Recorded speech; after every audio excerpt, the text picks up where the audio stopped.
E aí, pessoal, tudo bom?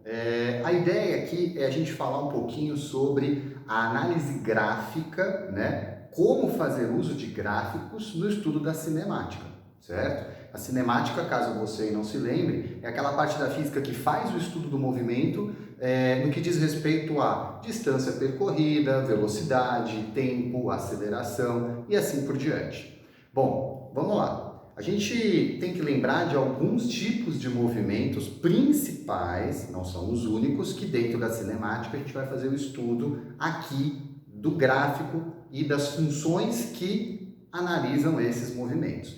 É o MRU e o MRUV, tá? Movimento retilíneo uniforme e movimento retilíneo uniformemente variado. Bom, a gente sabe que esses movimentos eles têm algumas características muito marcantes. Eu daqui a pouquinho vou falar um pouco dessas características para vocês, pelo menos das principais. Esse aqui tem velocidade constante, esse outro tem aceleração, né? Se tem aceleração, a velocidade já não é mais de módulo constante. Só que antes disso, eu acho sempre muito importante a gente falar um pouquinho e revisar um pouquinho, sem atropelar os professores de matemática, das funções de primeiro e de segundo grau. Por quê? Algumas características de uma função de primeiro grau, que se aplicam a todas as funções de primeiro grau, elas vão estar atreladas a características do movimento.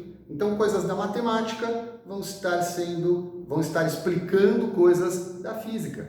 Tá? Isso que é muito bacana, a gente enxergar as duas disciplinas conversando e juntas explicando alguma coisa para você.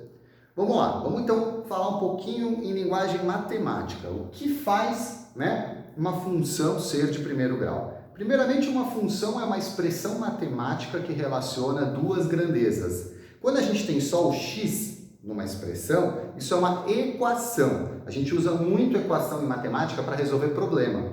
Agora, quando você tem x e y, lembre-se, você não é mais uma criança, que esse x e esse y pode ser qualquer coisa, tá? Pode ser tempo, espaço, tempo, velocidade, né? Pode ser pressão e temperatura, certo? Mas na matemática, geralmente a gente usa x e y ou x e f de x. A função de primeiro grau ela tem esse formato, ó. Y é igual a ax mais b, onde o a e o b são números, tá? Números quaisquer que vão dar o formato para a função. Pode ser um número inteiro, um número positivo, um número, uma fração, certo? Um número irracional, qualquer coisa.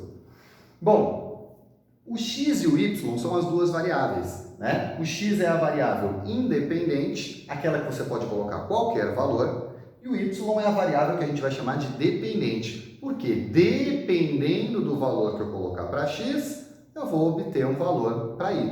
Por isso esse nome.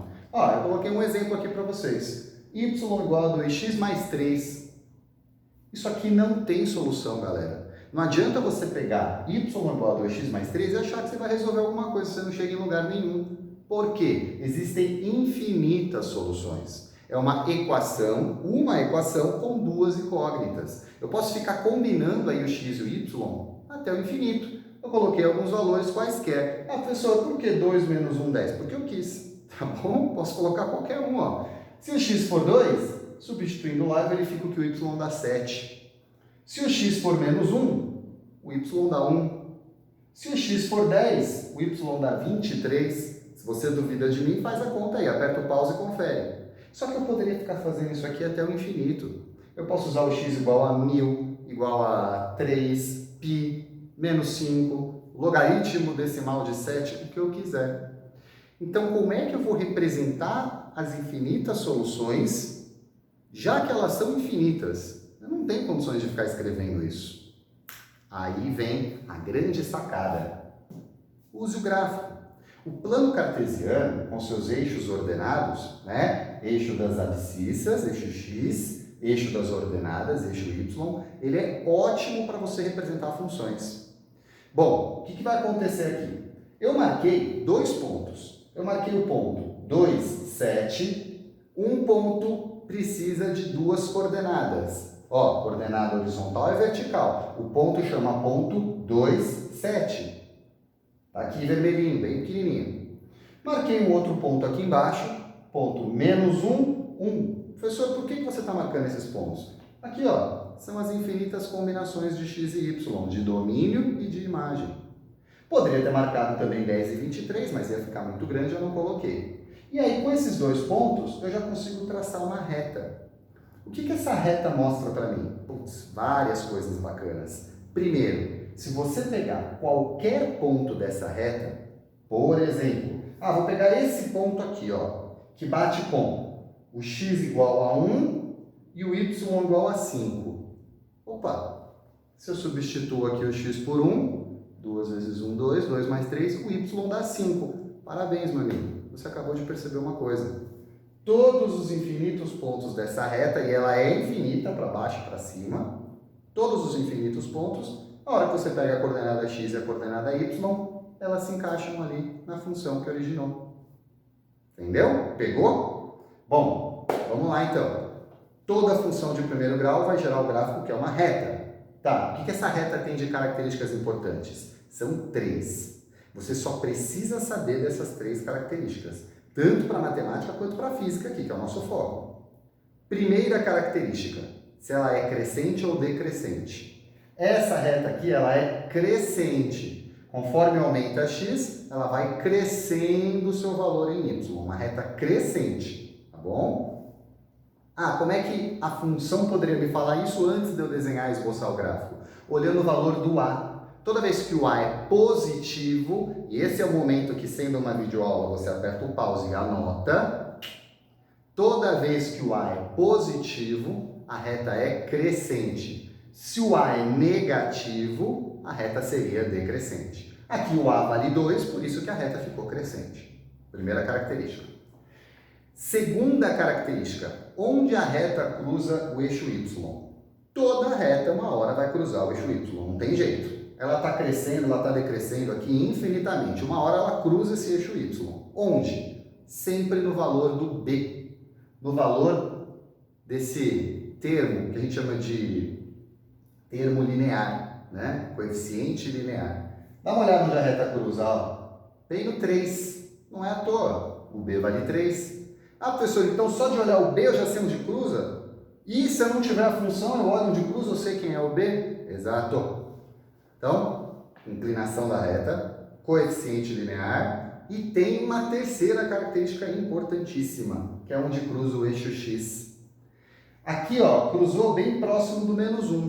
Por que cruzou próximo do menos 1? Porque onde a reta cruza o eixo X, anota que isso é importante, toda vez que um gráfico cruza o eixo x, vai cruzar na raiz da função. Sinônimo de raiz da função é zero da função. Professor, o que é zero da função? Lê ao contrário, é quando a função dá zero.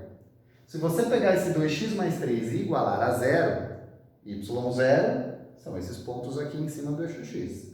Se você igualar isso aqui a zero, vai dar x igual a menos 1,5, que é menos 3 sobre 2. É onde ela está cruzando aqui, no menos 1,5. Galera, lembrado esse pouquinho aqui de matemática, chegou a hora da gente voltar para o nosso território de conforto. E a física? Aonde entra nessa história, né? Bom, a gente está falando aqui, eu comecei falando para vocês que nós vamos estudar 2 movimentos da cinemática através das funções e dos gráficos associados a esses movimentos. Falando em função de primeiro grau, dentro do MRU a gente tem a famosa sorvete, onde o S vale Y, onde o S é o Y e o T é o X, tá? Por isso que a gente chama essa função de função horária do espaço. É a função onde o espaço depende do tempo. Tudo bem? E em MRUV, agora sim com aceleração, a gente tem o Vorat, V igual a V0 mais AT, onde o tempo é a variável independente e a velocidade é a variável dependente. O V depende do T, o V faz as vezes do Y e o T faz as vezes do X. Eu vou agora montar para vocês um esqueminha aí no nosso próximo vídeo de como eu exploro essas duas funções, né, com o gráfico, e assim posso saber mais sobre o movimento que essa função está descrevendo. Tudo bem? Bora lá então, galera! Vídeo 1 finalizado.